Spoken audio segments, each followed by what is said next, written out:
পুৱাৰ ভাগতে কিন্তু দেখা গৈছে নাও যি যাত্ৰীবাহী হওক বা মালবাহী হওক সকলো নাও ইয়াত সুৰক্ষিত স্থানত বান্ধি ৰখা পৰিলক্ষিত হৈছে। ইয়াৰ বিপৰীত কিছু ছবিও দেখা গৈছে। কিছুমান নাৱে কিন্তু দেখা গৈছে ইয়াৰ পৰা যাত্ৰী লৈ ধুবুৰীমুখে যাত্ৰা আৰম্ভ কৰিছে বুলি আমি জানিব পাৰিছোঁ। ধনৰ বিনিময়ত কিন্তু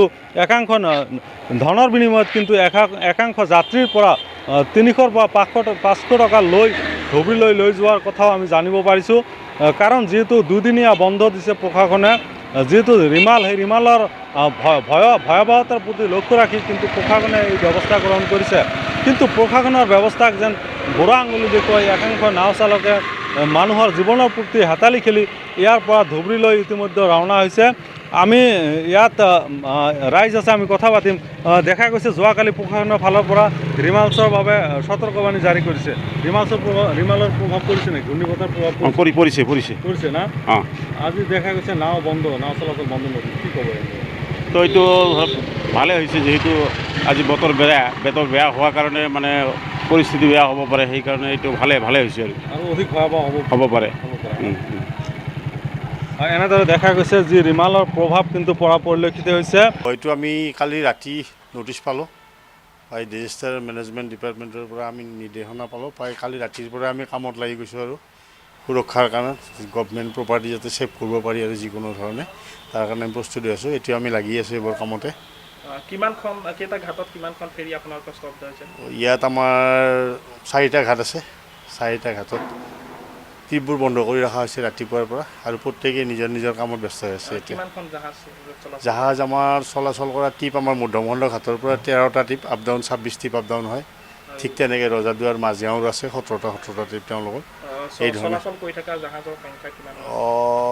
গোটেইকেইটা মিলি চলি থকা অৱস্থাত 12খনমান আছে আমাৰ জাহাজ ইয়াতে। হয়, দৈনিক যথেষ্ট সংখ্যক যাত্ৰী অহা যোৱা কৰে। আজি যথেষ্ট অসুবিধাৰ সন্মুখীন হৈছে, যিহেতু তাৎক্ষণিকভাৱে আপোনালোকে ব্যৱস্থা ল'বলগীয়া হৈছে।